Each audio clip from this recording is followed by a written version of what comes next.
y vamos a continuar con el tema que traemos acerca de la Confesión Bautista de Fe de Londres de 1689, nuestra confesión. Confesión Bautista de Fe de Londres de 1689, nuestra confesión. Ya estamos en el capítulo número 15, mis hermanos. Ese capítulo se llama Del arrepentimiento para vida. Del arrepentimiento para vida. Recuerden que estamos mirando brevemente lo que es el Ordo Salutis, o lo que se llama, lo que se conoce como el orden de la salvación. Y es muy importante que tengamos en cuenta el orden de la salvación. Yo trato de acuñarlo siempre con las 5 etapas de la salvación, las 5 etapas de la salvación, porque esto le ayuda a uno, hermanos, a entender mejor la palabra de Dios. Recuerde que nosotros somos salvos en 5 etapas, y así lo presenta la Biblia. Nosotros fuimos salvos en la eternidad cuando el Señor nos predestinó para salvación. Usted no había nacido, el mundo no estaba hecho, y el Señor ya nos predestinó. Por eso es que todo el mundo no es salvo, solo los predestinados. Es la primera etapa. La segunda etapa, nosotros fuimos salvos cuando Cristo en la cruz estaba muriendo por nuestros pecados. Pablo dice: el cual me amó, se entregó a sí mismo por mí. Jesús murió específicamente por su pueblo, por su iglesia. Él no murió por todo el mundo, murió solamente por la iglesia, solo por los creyentes. Esa fue la segunda etapa. Pero aún ahí tú no eres salvo. Salvo en el sentido de las etapas pasadas. Ni siquiera usted y yo habíamos nacido cuando Cristo moría. ¿Usted no se aterra de eso? Ni siquiera usted y yo habíamos nacido cuando Cristo ya había muerto por nosotros. Luego viene la tercera etapa, que es aquel momento donde el Señor, a través de la palabra, el Evangelio, lo regenera, le da el nuevo nacimiento, y entonces usted allí responde en arrepentimiento y fe, que es lo que estamos viendo, es la confesión. Y una vez usted responde allí, hermano, en arrepentimiento y fe, es la tercera etapa, y ahí donde decimos: uy, yo ya soy salvo, recibí la salvación. Sí, la recibió, pero porque usted había sido predestinado, porque Cristo había muerto por usted, y esa es la razón por la cual el Espíritu Santo le aplica esa obra de redención, la tercera etapa. ¿Cuál es la cuarta etapa? No se asuste cuando encuentre en la Biblia que estamos siendo salvos, porque estamos siendo salvos en el momento. La salvación es completa todavía. De hecho, el proceso de santificación es para salvación. Y la Biblia habla que debemos desear como niños la leche espiritual no adulterada, para que por ella, ¿qué? Crezcáis para salvación. Eso se llama la cuarta etapa. Estamos en la cuarta etapa, que estamos creciendo para la salvación. Pero aún así, hermanos, no somos salvos todavía. Hay una salvación. La quinta etapa debe cumplirse, se llama la glorificación. Cuando usted va a morir, todos vamos a morir, el Señor nos dé la resurrección, entonces ahí entramos a la gloria eterna, y dice la Biblia que nuestros cuerpos serán transformados, seremos glorificados, y ahí se cumplirá la salvación plena. Amén. Amén. Entonces la salvación en esas etapas es muy importante que la veamos para no confundirnos cuando leemos la Biblia. Algunos dicen: mire, pero es que aquí dice que ya soy salvo, entonces yo puedo vivir como se me da la gana, porque ya soy salvo. No, un momentico. Sí, usted es salvo, pero usted está siendo salvo. Está en el mundo corrupto, usted es corrupto y debe santificar su vida. Entonces ese es el punto. Quien no lo hace así, hermano, pues ¿para qué pelea de que es salvo si no lleva una vida de santidad? Y entonces la confesión está hablando, y cuando hablamos de esas 5 etapas, obviamente, entonces hay algo que llama el Ordo Salutis, que es el orden de la salvación, donde uno puede ver como 10 aspectos ahí de la salvación. Lo puede ver claro en lo que se conoce como la cadena de oro de la salvación, de Romanos 8, 29 al 30. Y entonces la confesión comenzó a hablar precisamente de esa obra de Cristo aplicada a nosotros, y veamos el capítulo número 10, donde el Señor nos hace un llamamiento, es decir, la regeneración. Después del llamamiento veíamos el capítulo número 11, donde el Señor nos justifica, la justificación. Capítulo número 12, donde el Señor nos adopta, la adopción. Capítulo número 13, donde el Señor nos santifica, la obra de santificación. Capítulo 14, que terminamos hace 8 días, que les dije que los capítulos 14 y 15 hablan de la conversión.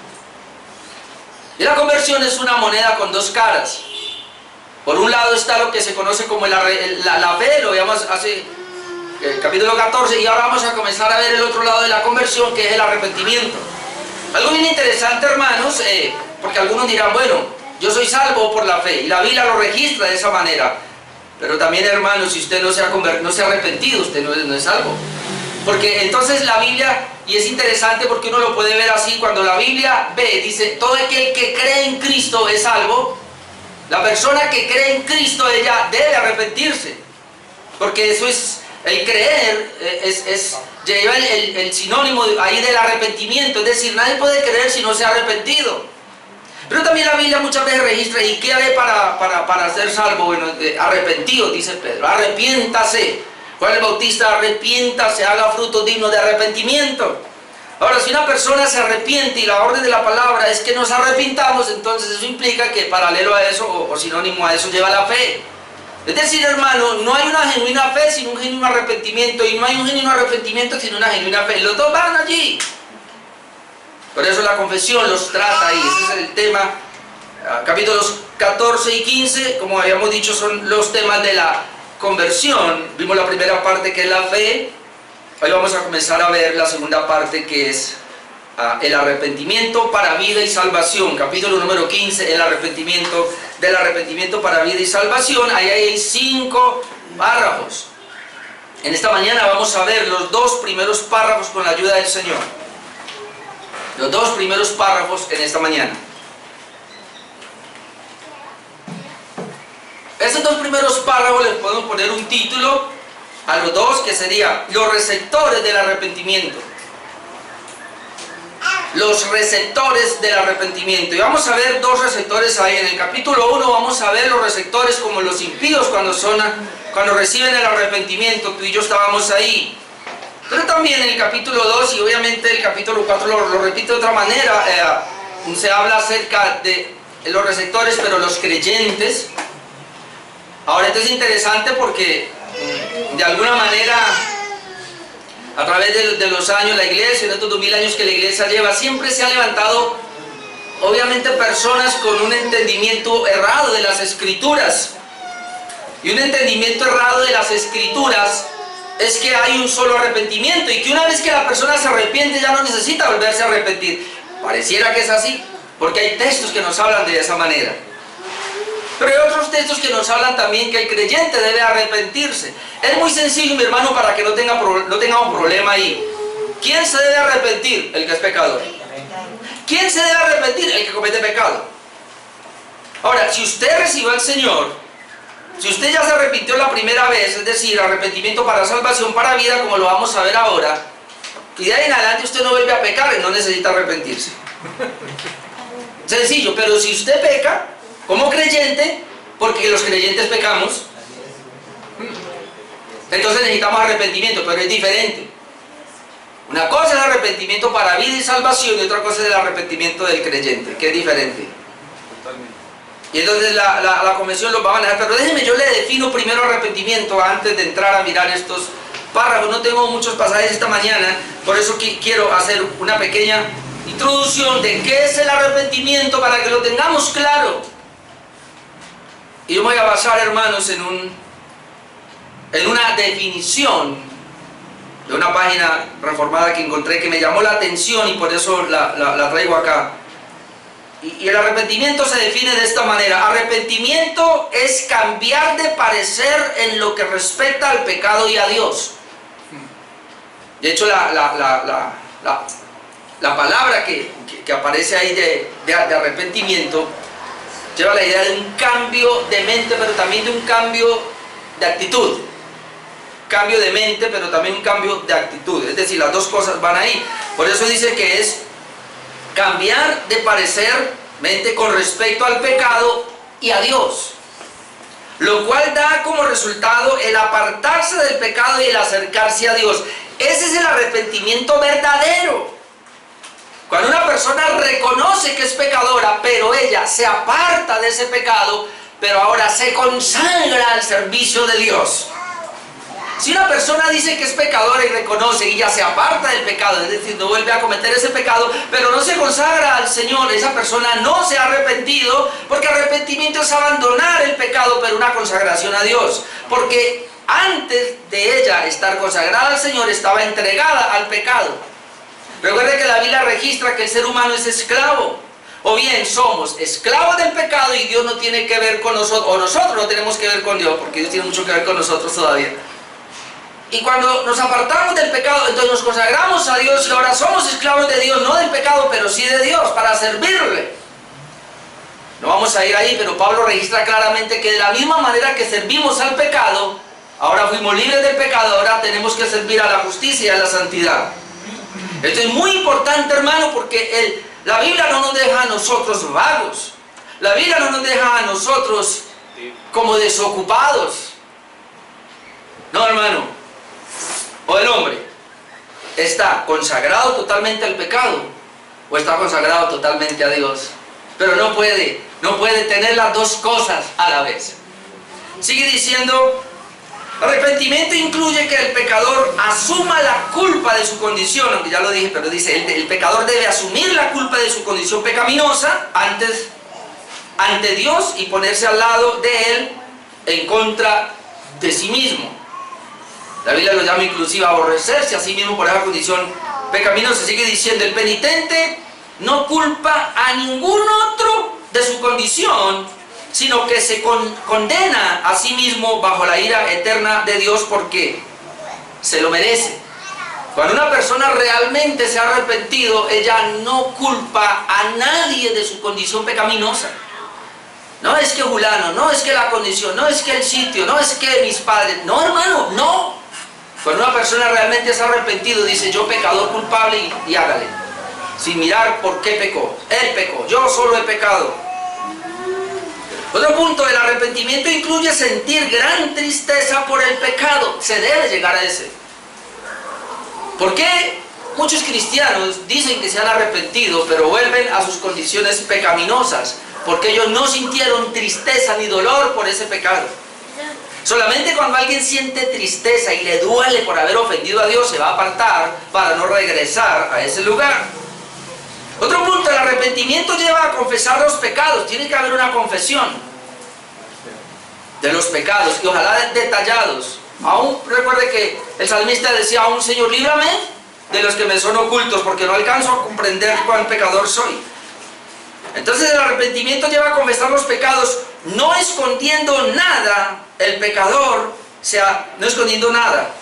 El pecador se hace responsable de sus pecados y abre su corazón pecaminoso a Dios.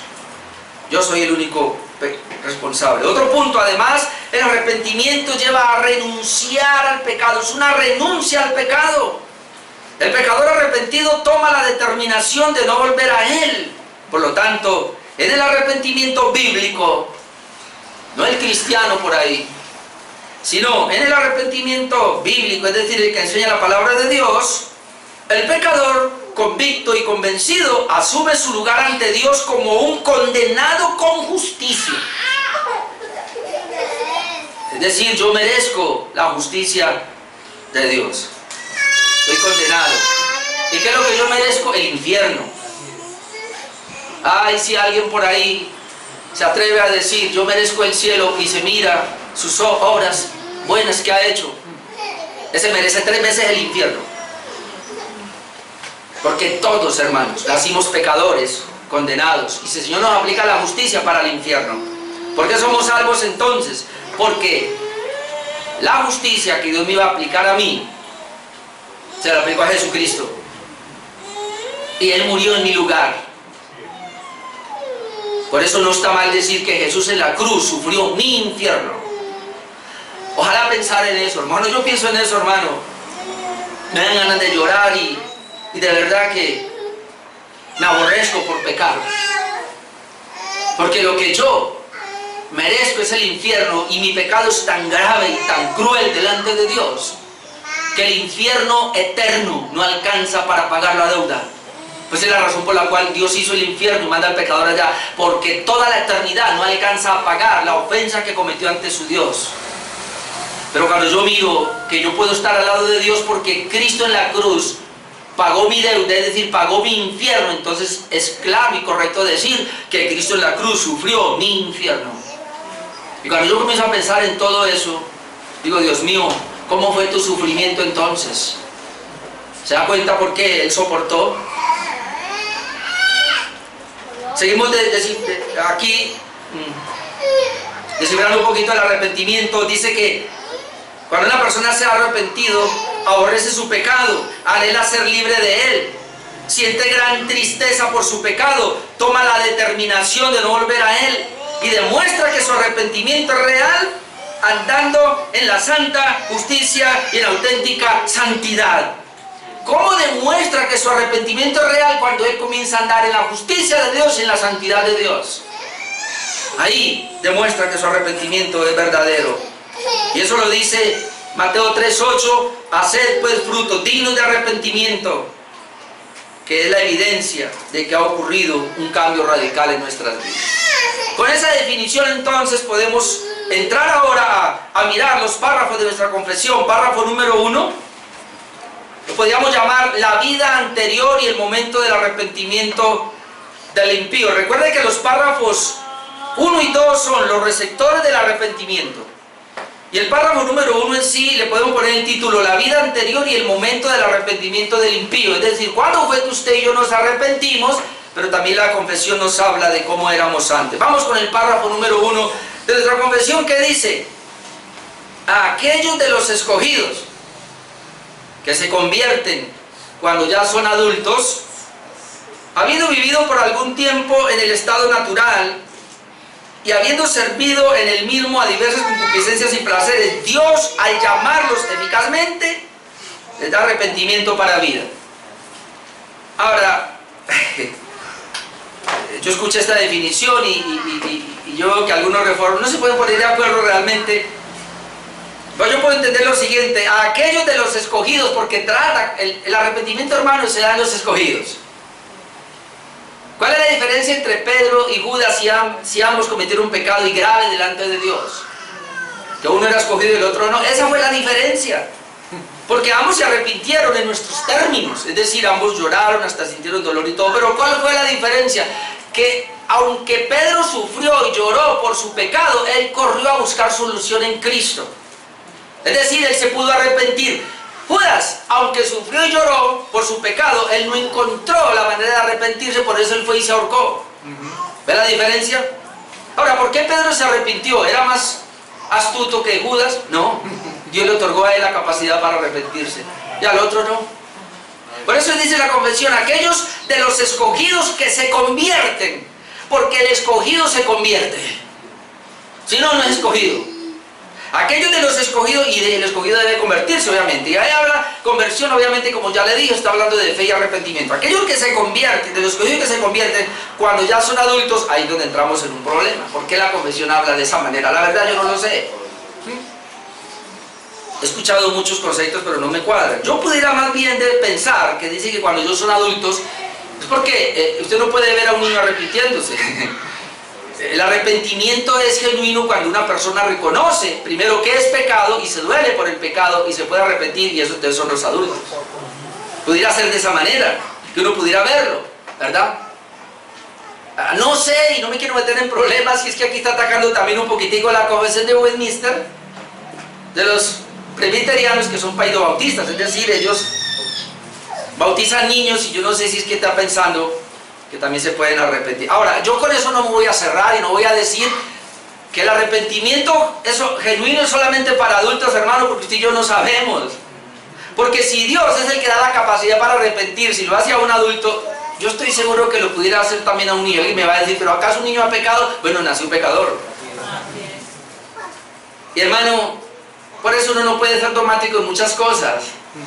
Si Dios da la capacidad a un adulto para arrepentirse, ¿acaso no la puede dar a un niño también? Así que yo no sé, Dios lo dejo ahí más bien. Pero bueno, aquellos de los escogidos que se convierten cuando ya son adultos, que es lo que generalmente la Biblia demuestra, arrepentimiento de adultos, habiendo vivido por algún tiempo en el estado natural, es decir, estos que se convirtieron, antes vivieron en un estado natural, que es la primera parte que vamos a ver. Antes de arrepentimiento, los escogidos vivieron vidas pecaminosas, y permítame, vamos a Tito 3, del 3 al 7. Tito 3, del 3 al 7, texto muy conocido, pero que es importante que tengamos en cuenta eso, hermanos. Porque nosotros, y ese nosotros es la iglesia, los convertidos, porque nosotros también éramos en otro tiempo, mi hermano. Éramos. Ahora, la lista que viene puede ser que usted era o no, pero en alguna de esas partes estamos. ¿Qué éramos nosotros? Insensatos, rebeldes, extraviados, esclavos de concupiscencias y deleites diversos, viviendo en malicia y en envidia. ¿Sí éramos? Aborrecibles y aborreciéndonos unos a otros. Pero, bendito pero de Dios. Eso éramos, pero cuando se manifestó la bondad de Dios, nuestro Salvador, y su amor para con los hombres, nos salvó. Ahí está.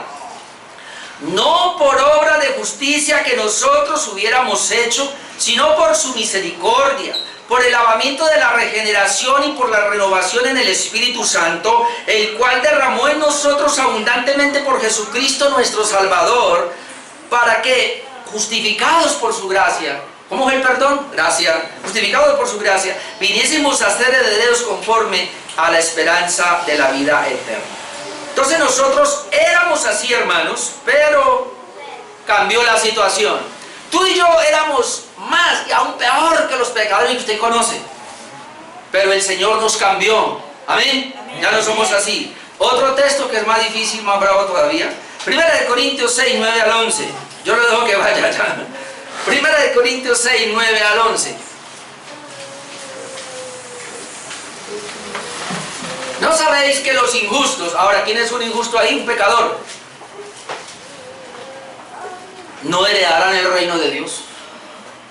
Los pecadores no heredan el reino de Dios. No erréis, porque hoy día muchos están errando. Ni los fornicarios, ni los idólatras, ni los adúlteros, porque hay una diferencia entre fornicario y adúlteros, ni los afeminados, ni los que se echan con varones. Yo decía, Señor, ¿y esto qué? Hay una diferencia entonces en afeminados, porque puede que hayan afeminados, aquí está hablando de los hombres afeminados, ¿usted sabe quiénes son? Que no se echen con varones.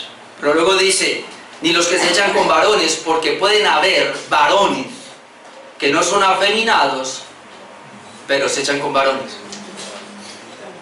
Ahora, y si no están las mujeres aquí, ahí entran también. Nada de esto. Ni el lesbianismo, ni el homosexualismo, ni nada de eso. Ninguno que practica eso entrará al reino de los cielos.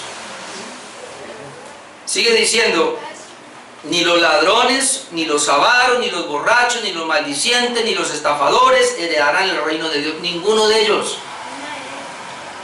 Pero mire, y esto erais algunos.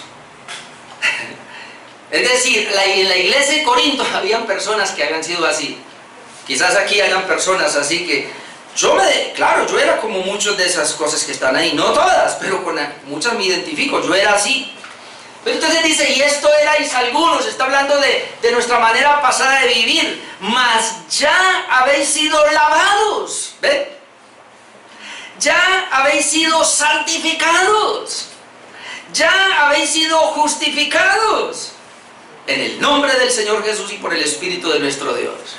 Es decir, el arrepentimiento implica, como ya lo definimos, un abandono total a esas prácticas pecaminosas. La diferencia entonces en los creyentes y las personas impías que no se han convertido, la diferencia radica en que aunque nosotros eventualmente pecamos, nosotros no vivimos en el pecado y nosotros tenemos autoridad para controlar el pecado. Mientras que el impío, el que no se ha convertido, él vive en el pecado, él es esclavo del pecado, él no es libre del pecado y él no tiene autoridad para controlar el pecado. El impío lo único que puede hacer es pecar. Mientras que el creyente tiene la autoridad para no pecar, pero en su debilidad puede pecar. ¿Ves la diferencia? La Biblia registra vivir en una práctica pecaminosa, los que viven en el pecado, y también la Biblia registra los que pueden caer en el pecado, pero la diferencia es que el que vive en el pecado no sale de ahí. Hermano, ya que toqué este tema lo voy a ampliar un poquito. A mí me duele del corazón que como hoy día tenemos el movimiento LGTBI, y como eso está cogiendo una fuerza tan impresionante que yo me aterro, y como ha avanzado tanto esto, entonces algunas iglesias, como no pudieron, les abrieron las puertas y los dejaron entrar a decir que Dios también los ama de esa manera y que son salvos porque creyeron en Jesús, aún viviendo esa vida. No, mi hermano, y 1000 veces no. Dios puede a una lesbiana y a un homosexual salvarlos, de hecho los ha salvado. Yo tengo testimonio. A una iglesia me llegó a mí una mujer, después me di cuenta que era un hombre, con nalgas. Ella venía bien arreglada, pero ella tuvo temor de Dios. Por 2 años, hermano, estuvo conmigo por la iglesia, y si viera cómo cambió. Se fue para otra parte de Colombia, ahí lo tengo en las redes sociales. Después de 3 años allá en una iglesia, que llegó allá porque yo le recomendé vaya, llegue a una iglesia. A él le costó, y él y yo llorábamos, porque él me decía, yo tengo inclinación por los hombres, pero yo amo más a Dios, porque él fue una persona que vivió esa situación. A los 3 años, hermano, me dice, tengo novia, se casó, ahora tiene 2 hermosos hijos. Amén, gloria a Dios. Y él vive para la gloria de Dios. Amén, gloria sea el nombre. Como mujeres también lo han hecho. Así que no me vengan con el cuento de que ellos no pueden dejar que porque nacieron así en esa condición. No, hermano, eso es una condición pecaminosa. Son prácticas que se han venido dando desde la infancia. Nadie nace así. Ese cuentico de que es que ellos nacen así, no, señor. El ambiente en el cual estamos está creado ya para que sean así. Porque los niños, ya comienzan los padres, ay, vamos a ver qué es, ni siquiera le vamos a poner el nombre todavía porque no sabemos qué va a ser. ¿Cómo que no sabemos qué es? Ya el Señor los envió con la marca y usted ya sabe si es un hombre y es una mujer, y hay que criarlo como un hombre y hay que criarlo como una mujer. Ese es el veredicto de la palabra de Dios. Y si usted y yo somos cristianos, vamos a estar en esto. ¿Amén? Amén. Hace 8 días terminó un poco fuerte, ¿no fue en esto o fue de otra cosa? No recuerdo ya. Pero la Biblia registra claramente, los que practican estas cosas no heredarán el reino de Dios. Entonces, si alguien está en esa parte y que se arrepiente, abandona eso. Le va a costar, claro, como al borracho le va a costar dejar, como al drogadicto le va a costar dejar, claro, como al que tiene pornografía y está acostumbrado a ver, le va a costar dejar, pero si él se santifica, él va a dejar eso, porque Dios le da el poder y la capacidad para abandonar ese pecado. Y si no, entonces, ¿qué clase de Dios tenemos? Dios puede hacernos nuevas criaturas. Amén, gloria a Dios. Amén. Ese es el Evangelio. Amén. Transformador. Amén. Cambia vidas. Amén, gloria a Dios. Pero usted tiene que decirle la verdad. Porque si usted dice, no, esto es tan normal que ya ni me meto ahí. ¡Ja! No es normal. Alguien está diciendo, pastor, a usted o le van a cortar ese mensaje o lo van a llamar a juicio. Que me llamen a juicio. Yo le digo a mi esposa, ojalá nunca toque una cárcel. Y si me toca ir, pues voy, le comparto todo lo que estén haciendo. Al Dios llamarlos eficazmente a esas personas que están en cualquier condición, no importa cuál sea, no importa cuál sea, Dios los puede llamar. A esos que Dios llama, les da el arrepentimiento para vida. Hermano, note esto, Dios es el que se los da. Ninguno tiene la capacidad para arrepentirse. Ni el religioso más santo que nunca salió de la iglesia, ni el cura o el sacerdote que está allá, o el papa o el pastor, ninguno tiene la habilidad para arrepentirse. Igual que el drogadicto, el homosexual, la lesbiana, el ladrón, el asesino, ninguno tiene habilidad para arrepentirse. No puede, a menos que Dios se la dé. Y Dios se la da a los escogidos. En Hechos 11, 17 al 18, mírenlo ahí. Hechos 11, por eso se llama el arrepentimiento para vida. Es decir, cuando Dios llama eficazmente a lo que dice la convención, le da el arrepentimiento para vida. Dice Hechos 11, 17, y aquí está hablando Pedro, defendiendo de que él era predicador de los judíos, pero luego fue un gentil a Cornelio y se convirtió, y él quedó aterrado porque Dios le mostró una visión de que no llames común a lo que él ha salvado, a lo que él ha limpiado. Entonces él está confesando acá, y él dice, mire, si Dios pues les concedió también el mismo don, es decir, a los gentiles, Dios fue el que lo concedió, que a nosotros que hemos creído en el Señor Jesucristo, es decir, nosotros hemos creído en Cristo, pero Dios les dio el mismo don a los judíos, ¿Quién era yo que pudiera estorbar a Dios? 18. Entonces oídas estas cosas, callaron, note acá, y glorificaron a Dios diciendo, miren lo que dijeron, de manera que también a los gentiles ha dado Dios arrepentimiento para vida. Pedro y todos los judíos llegaron a esta conclusión, judíos cristianos. ¿Cómo? De manera que Dios también a los gentiles les ha dado arrepentimiento para vida, porque Dios es el que da el arrepentimiento para vida. Usted se arrepintió, yo me arrepentí, pero no fue una habilidad mía, fue que Dios me concedió el arrepentimiento por medio del Evangelio, por medio de la predicación de la palabra. Usted está aquí sentado y si alguien no se ha arrepentido, pues Dios a través de la palabra le da la capacidad para que se arrepienta.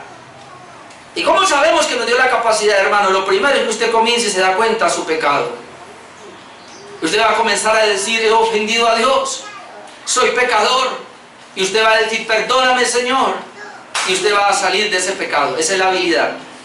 Pero si usted escucha la palabra y lo que estoy hablando, pastor, también es que es muy fanático.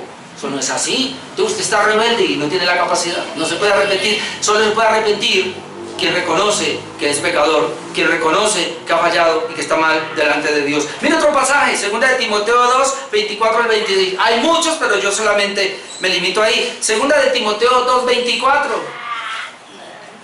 Dice, porque el siervo del Señor no debe ser contencioso, sino amable para con todos, apto para enseñar, sufrido. ¿Sí? Porque en la enseñanza va a sufrir. Que con mansedumbre corrija a los que se oponen. Pero ahora note, por si quizá, ¿a quién? Los que se oponen. Por si quizá Dios les conceda que se arrepientan para conocer la verdad. ¿Por qué se oponen? Porque no conocen la verdad. ¿Y por qué no conocen la verdad? Porque no se han arrepentido. ¿Cuándo van a conocer la verdad? Cuando se arrepientan. ¿Y cuándo se van a arrepentir? Cuando Dios les conceda que se arrepientan.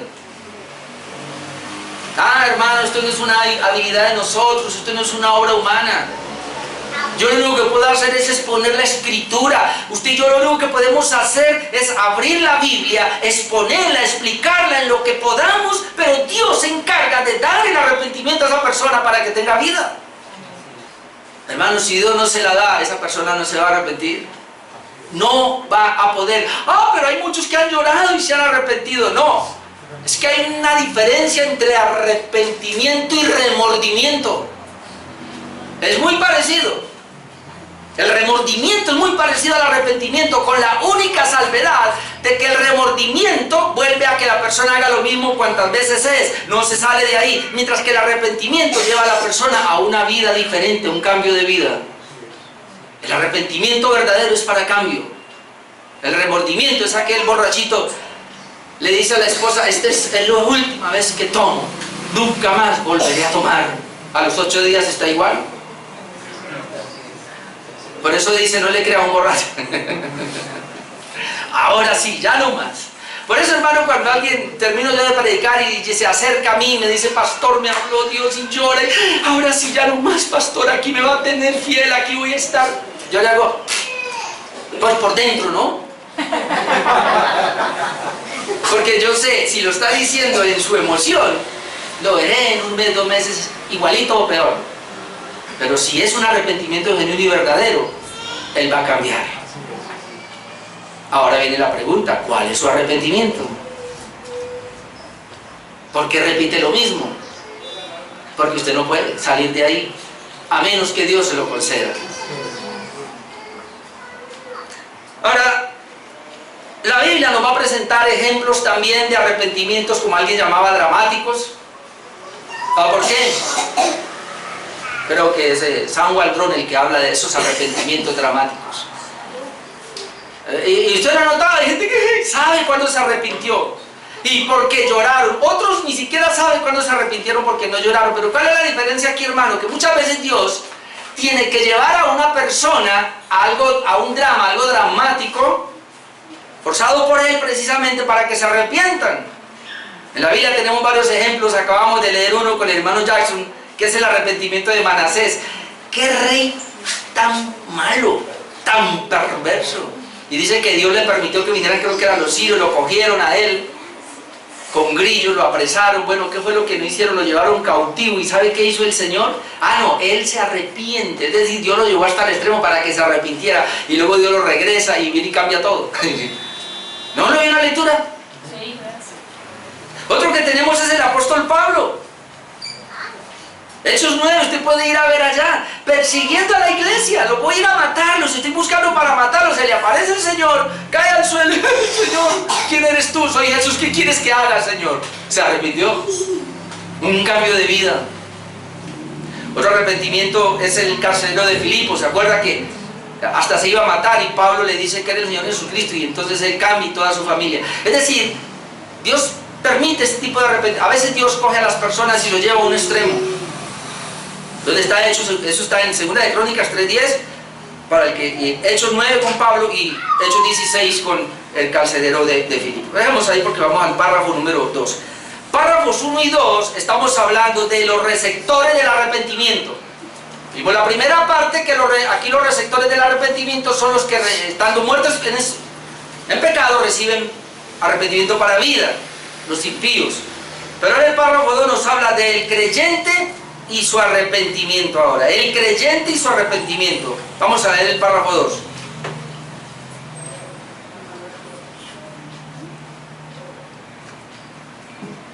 Dice el párrafo 2: si bien no hay nadie que haga el bien y no peque, y los mejores hombres mediante el poder y el engaño de la corrupción que habita en ellos, junto con el predominio de la tentación, pueden caer en grandes pecados y provocaciones, Dios en el pacto de gracia ha dispuesto misericordiosamente que los creyentes que pequen y caigan de esta manera sean renovados mediante el arrepentimiento para salvación. ¿Cómo así el creyente arrepentimiento para salvación? Claro, porque en el que estamos en la cuarta etapa. Estamos siendo salvos. Y si usted cae en pecado, debe arrepentirse para volver a ese estado de estamos siendo salvos.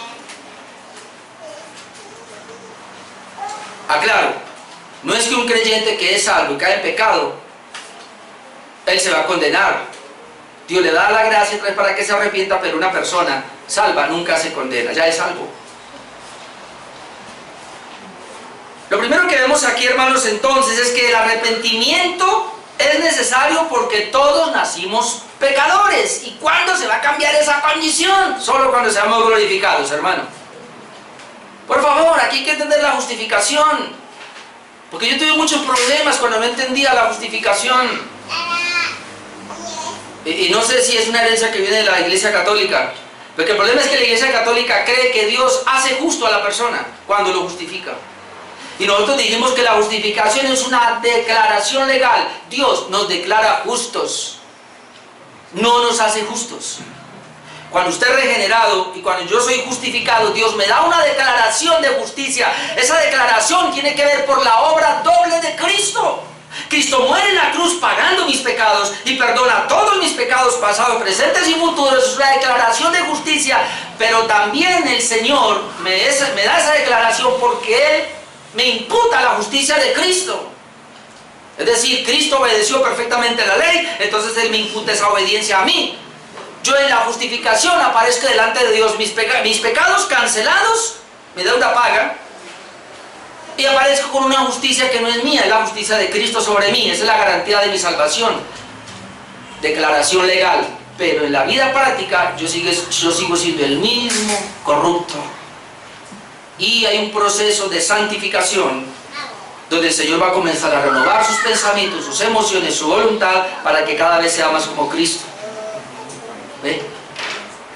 Pero nosotros nacimos en una condición pecaminosa, y a pesar de que seamos justos, seguimos siendo pecadores.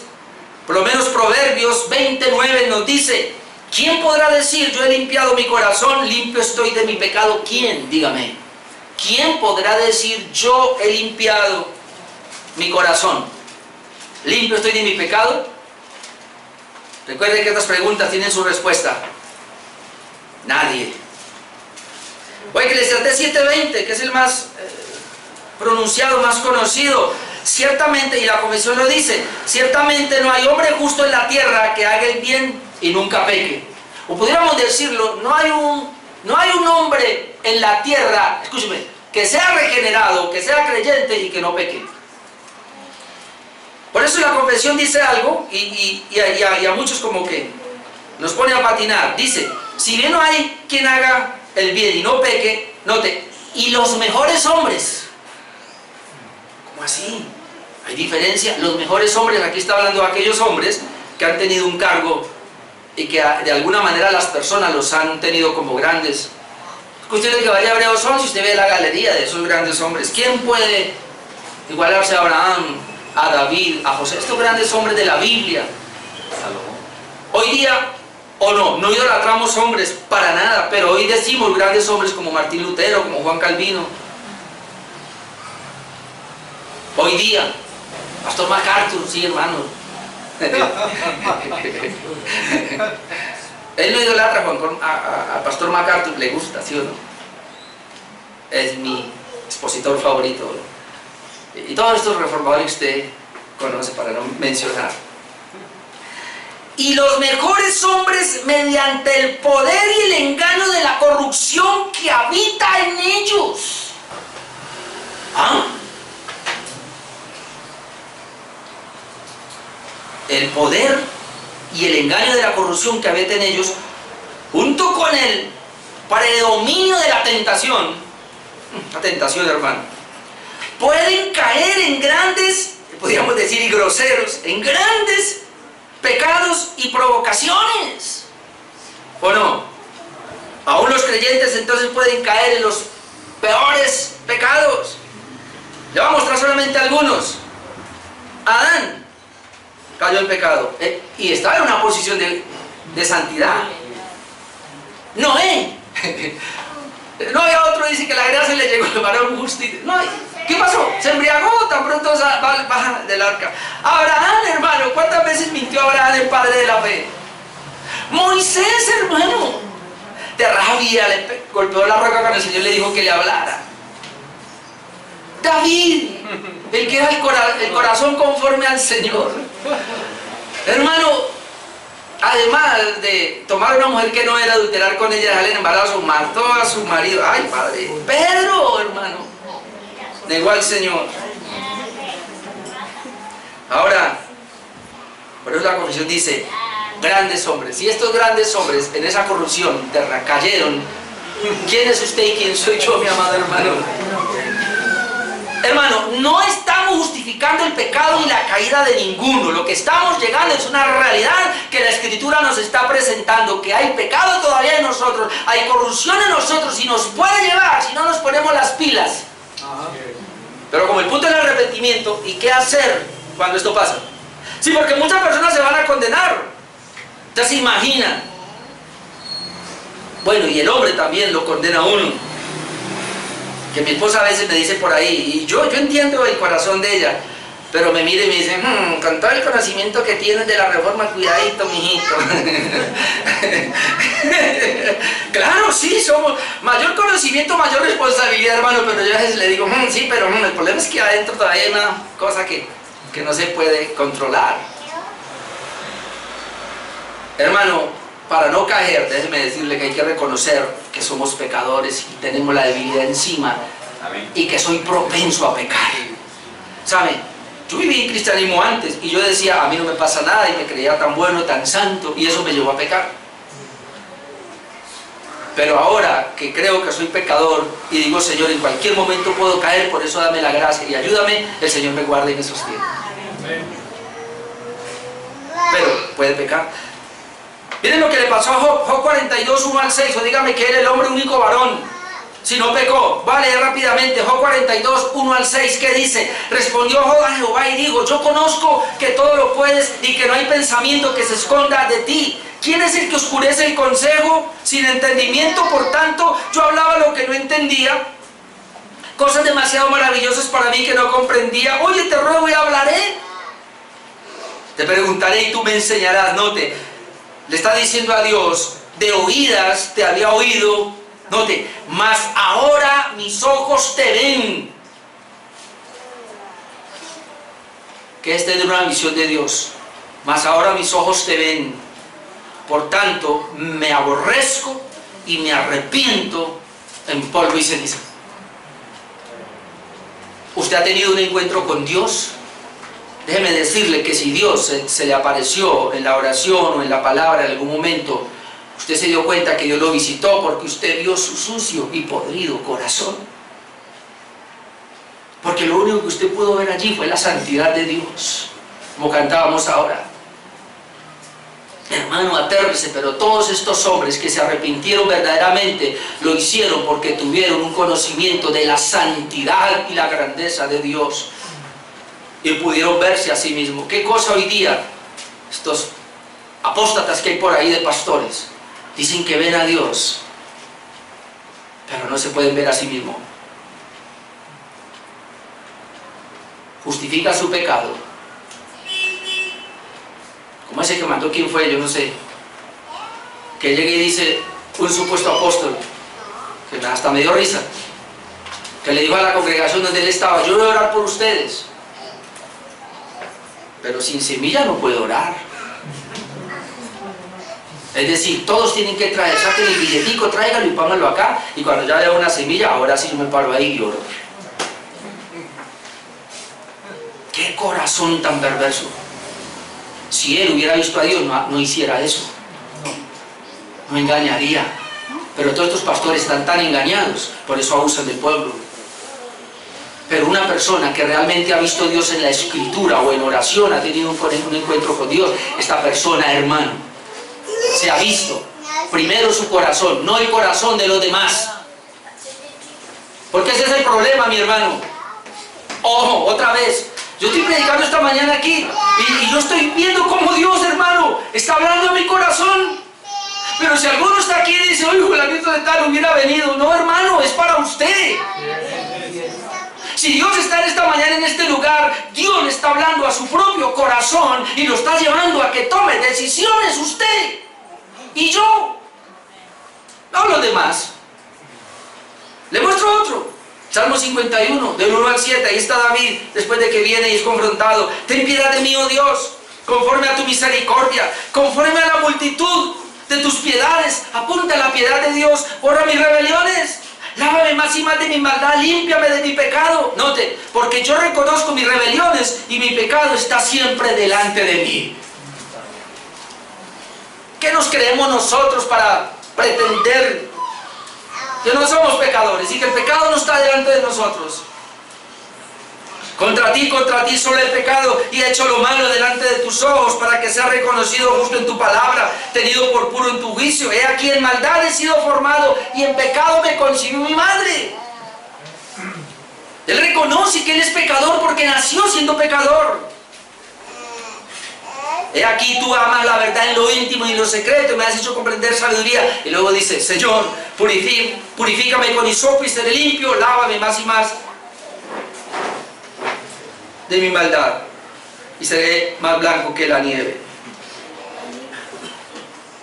Ahora mire este otro, Isaías 6, 1 al 7. Isaías 6:1 dice, en el año que murió el rey Usías, vi yo al Señor sentado sobre un trono alto y sublime, comenzó a mirar la grandeza de Dios. Sus faldas llenaban el templo, por encima de él había serafines, cada uno tenía 6 alas, con 2 cubrían su rostro, con 2 cubrían sus pies y con 2 volaban. Es decir, Isaías vio la grandeza de Dios y vio a los asistentes de Dios en todo su esplendor. A mí siempre me llama la atención que tenían 2 alas para volar, pero tenían 2 para cubrirse de la presencia de Dios. Ni siquiera los serafines, hermano, aguantan la gloria de Dios. Por eso tengamos cuidado cuando decimos, Señor, muéstrame tu gloria. No sabemos lo que estamos pidiendo. Un solo pedacito de destello de la gloria de Dios nos puede fulminar a nosotros.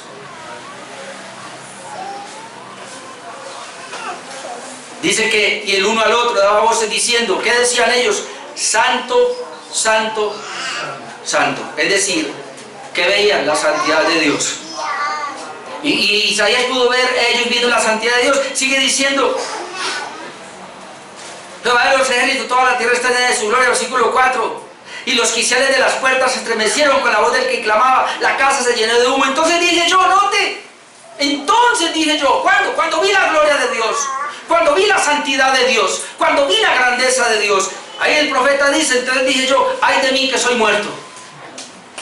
¿Por qué? Porque siendo hombre inmundo de labios y habitando en medio del pueblo que tiene labios inmundos, han visto mis ojos al Rey Jehová de los ejércitos. Luego dice que vino un serafín, limpió su boca y todo, y quitó su pecado y quitó la culpa. ¿Por qué Isaías se arrepintió? ¿Por qué Isaías se dio cuenta que era gran pecador? Estamos hablando de un hombre de Dios. Estamos hablando de una persona que es regenerada. Pudo ver cuán pecador es.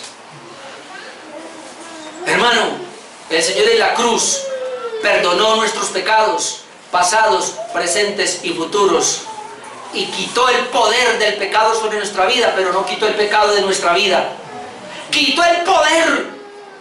Por eso hay que entender la justificación. Declarados justos, perdonó nuestros pecados en la cruz y le quitó el poder al pecado sobre nosotros, pero no quitó el pecado de nosotros. El pecado de nosotros hay que amortiguarlo con el Espíritu, hacer morir las obras de la carne. Diariamente hay que hacerlo, porque si diariamente no lo hacemos, diariamente pecaremos.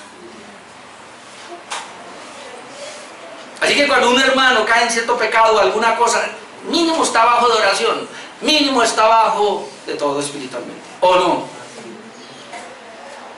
Estas caras que tengo acá es porque ya llevo más de 40 años en el Evangelio y eso lo he visto en mi vida. Cuando yo me aflojo, hermanos, de mi Dios, la carne se me levanta. Entonces tengo que ir otra vez, Señor, aquí estoy, ayúdame. Y esa será la lucha de toda la vida, hasta que muera y sea glorificado.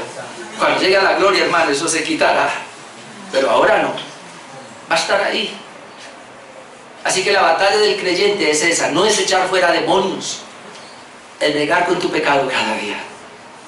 Amén. Y termino con la última parte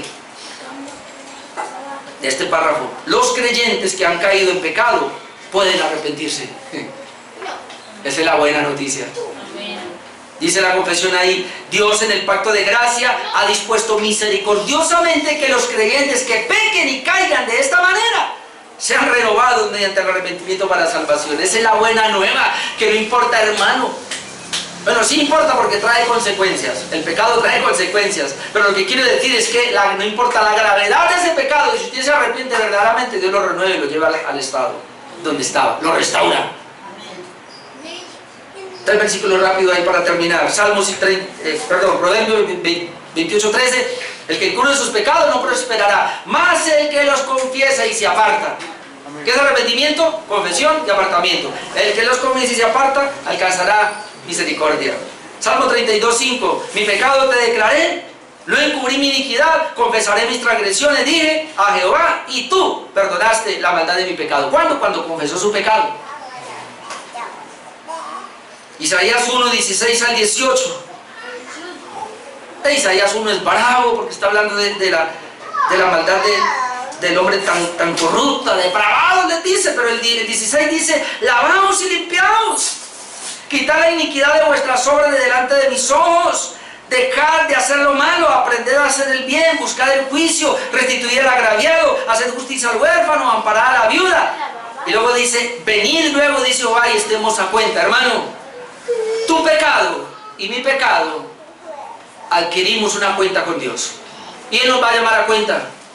Por eso dice, venid luego y estemos a cuenta. Y esta es la cuenta, obviamente con el versículo anterior, si se ha arrepentido, si se ha lavado. Estemos a cuenta que si vuestros pecados fueren como la grana, como la nieve, serán emblanquecidos. Si fueren rojos como el carmesí, vendrán a ser como blanca lana. Ahí usted ve la lana blanca, pero tanto la grava como el carmesí dice que tipificaba al color rojo. ¿Cómo llamar eso? Como la hermana, ¿sí? O sea, un rojo bien, este no es tanto, ese sí, hermana. Dice, si tu pecado fuere como la grana, es decir, con ese color rojo, o como el carmesí, que son sinónimos, dice que van a venir a ser como blanca lana. Obviamente cuando hay arrepentimiento. Y termino con 1 Juan 1:9. Primero reconociendo que somos pecadores, porque dice que el que dice que no tiene pecado, pues se engaña a sí mismo y la verdad no está en él. Pero si confesamos nuestros pecados, ¿qué cosa? Confesamos. ¿Y qué es confesar el pecado, hermano? Señor, yo pequé. No, no, no. Es una parte. Pero la otra es darse cuenta que usted, en su ser, es pecador y ha pecado. Y que ofendió a Dios. De mí, hice una actitud, un pensamiento, una palabra, qué sé yo, algo salió de mí que ofendió a Dios porque soy pecador. Entonces, si confesamos nuestros pecados, que yo soy pecador y por eso te he ofendido, Señor, Él es fiel y justo para perdonar y limpiarnos de toda maldad. Cuando el creyente ha caído en pecado. De hecho, quiero decirle, y concluyo así, hermano, si un creyente, por eso a mí me cuesta, Señor, ¿puede un creyente pasar tanto tiempo en un pecado? Cada vez que hay un culto se arrepiente, le pide perdón al Señor, pero sale y vuelve y lo hace, y lleva días y meses y hasta años en esa condición. No. Un creyente, cuando cae en un pecado, por muy grosero que parezca, le duele en su corazón, se arrepiente. Es más, ni siquiera lo va a ocultar, buscará al pastor o a un líder principal y le confesará, porque hay que buscar a alguien que nos ayude, un testigo, que se dé cuenta de la gravedad, para que me ayude, para que me pegue, para que me dé la pela o haga algo, para que yo pueda ver, si es que yo no lo puedo ver, que alguien me lo haga ver, que eso es grave ante Dios. Es la única manera. Y entonces, y si hay que ponerme en disciplina, pues me ponen, no importa, pero Señor, aquí estoy para no volverlo a hacer. Pero si usted tiene un pecado y lo comete y nadie sabe, y lo sigue y nadie sabe, y aún así viene acá, es hipócrita, y arrepiéntase más bien. Amén. Oremos, terminamos.